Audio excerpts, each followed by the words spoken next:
କିନ୍ତୁ ଆପଣ ଦେଖିବେ କକରୋଜ ଜନତା ପାର୍ଟି ଏମିତି କୋଉ ଭିଡିଓ କୋଉ ଫଟୋ ପକେଇଛି ଯେ ଏତେ ଭାଇରାଲ ହେଇଗଲା। ସେମିତି କିଛି ଅଛି କି?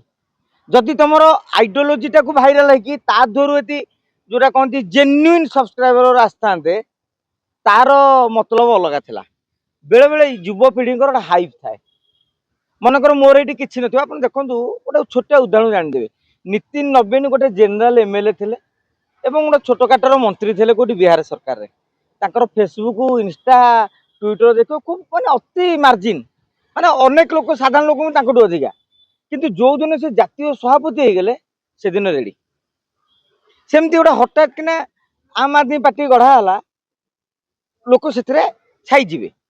तेणु इंस्टाग्राम फेसबुक रे मिलियन मिलियन फॉलोअर हवा इंपोर्टेंट नुहे। आपण माने भी लक्ष्य करते जेहेतु डिजिटल मीडिया अच्छी अनेक लोकंकर मिलियन मिलियन सब्सक्राइबर अच्छा 5 लाख 10 लाख व्यू अच्छी, किंतु आपन देखिए गोटे यूट्यूब टे पकईदे 1200 300 800 एमती नजर अच्छी। ओडिशार बड़ मीडिया रे आपन गोटे भिडियो टे पकेबे 2500 जाउची, आपनकर जाउची 10,000 50,000 कहीं माने कंटेंट इज किंग। तेणु एटा गोटे हाइप रहीगला।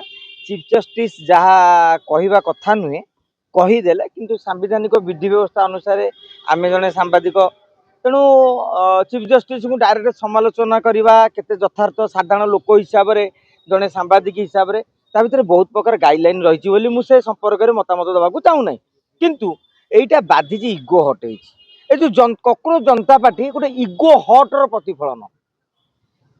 ताने से जहाँ कहते चीफ जस्टिस भूल कहना कि इगो हट है बेकारी आमर किसी काम नाम ना बोली सरकार विरोध करुचु लोक ए भावी कथा एवं सीना खंडन कर निर्धार्य। आप देखु ककरोज जनता पार्टी स्पेसिफिकाली लिखी आम गोटे ट्राडिशनल पार्टी हबू ना, आम राजनैतिक दल से माने गठन करना आम इश्यू बेस विरोध करेंगे। मु स्वागत करी ककरोज जनता पार्टी ना हो सी असरपा ना किए बिलेई ना करू किए बाघ ना करू किए सिंह ना करू किए कहा ना करू, जदि इश्यू भित्तिक विरोध हवा उचित। जो दिन भारतीय माने भारतर युव समाज इश्यू भित्तिक विरोध करने शिखिबे आपण जानवे जे देश आगे।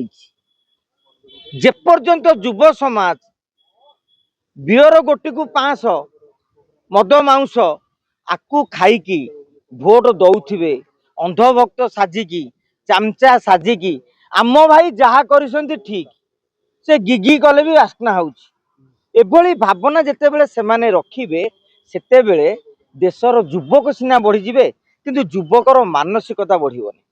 वर्तमान आपण खुशी हेबे मु कहबी मो देश एइथि आगे।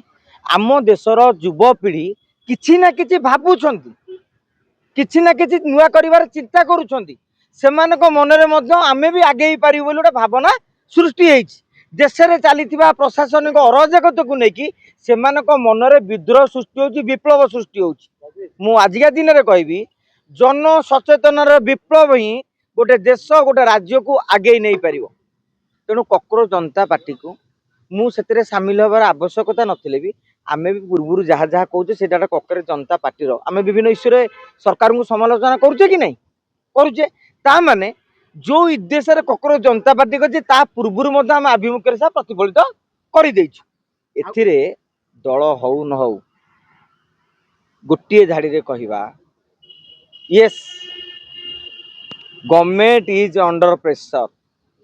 मोदी सरकार एटा गोटे बड़ आह्वान। भोट रूपांतरित हौ न हौ गोटे जगार घाई भांगिलानी,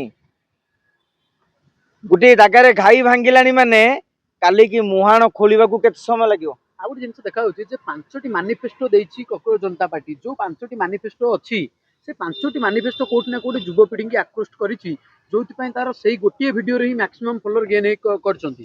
सेटा होछि जे जीरो जो माने न्याय व्यवस्था रे रहिबे से माने को टिकट मिलिबनी, जो माने दल बदलेबे से माने को 20 वर्ष इलेक्शन लड़ी परिबेनी। एमिति 5टी मैनिफेस्टो जो 5टी मैनिफेस्टो युवपीढ़ी आकृष्ट करछि। युवपीढ़ी को कोन गोटे आकर्षित करिवा आउ सेटा रिजल्ट रूपायन हवा भिन्न कथा। आमे टिके बेसी हाइप रे विश्वास करू।